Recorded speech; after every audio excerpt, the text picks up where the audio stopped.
There are moments when someone starts seeing you a little too clearly, not just listening to what you say, not just reacting politely, seeing you, and something inside you immediately wants to step back.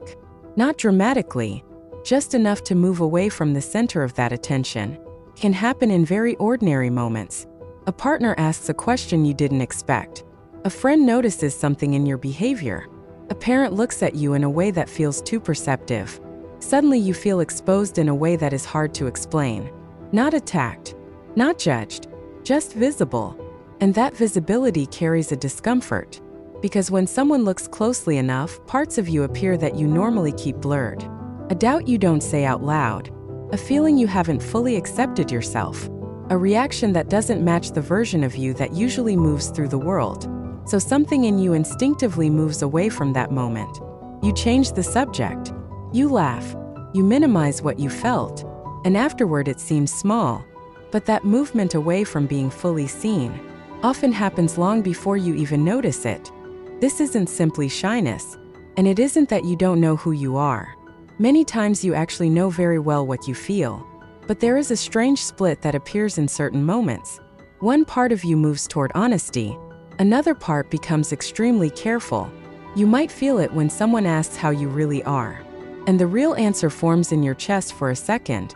Then you interrupt it. You replace it with something easier. I'm fine. It's nothing. Don't worry about it. The real answer disappears before it reaches the air. But both movements feel like you. One part wanting to exist openly. Another part protecting something. Not only protecting yourself from others. Sometimes protecting yourself from what you might have to acknowledge if that part of you became fully visible. So the safer version takes the lead, the acceptable one. And after repeating this many times, it becomes hard to notice that two different forces were operating there. You can see this pattern in many areas of life. A relationship starts getting emotionally closer, and suddenly you feel the urge to pull back. A friend asks a question that touches something real, and you redirect the conversation. Someone compliments you in a way that recognizes something genuine in you, and instead of accepting it, you deflect it. Sometimes the reaction isn't even external. You might be alone, thinking about something you want, something you believe, something you feel. And even then, part of you resists looking directly at it. Because if that part became fully clear, it might change how you understand yourself. And the moment something changes the way you see yourself, many other things around your life might need to change as well.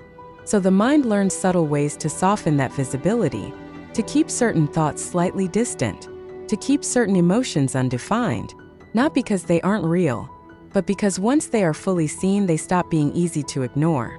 This tendency doesn't appear out of nowhere. Over time, you learn which parts of yourself move smoothly through the world, and which ones create friction, which emotions are welcome, which reactions make people uncomfortable, which versions of you keep things stable. So your mind becomes very skilled at adjusting visibility.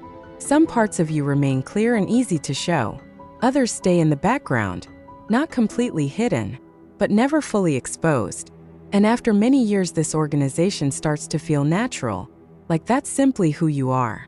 But every now and then someone sees something that escapes that structure. A reaction, a vulnerability, a desire you didn't plan to reveal. And the discomfort that appears in that moment reveals something important.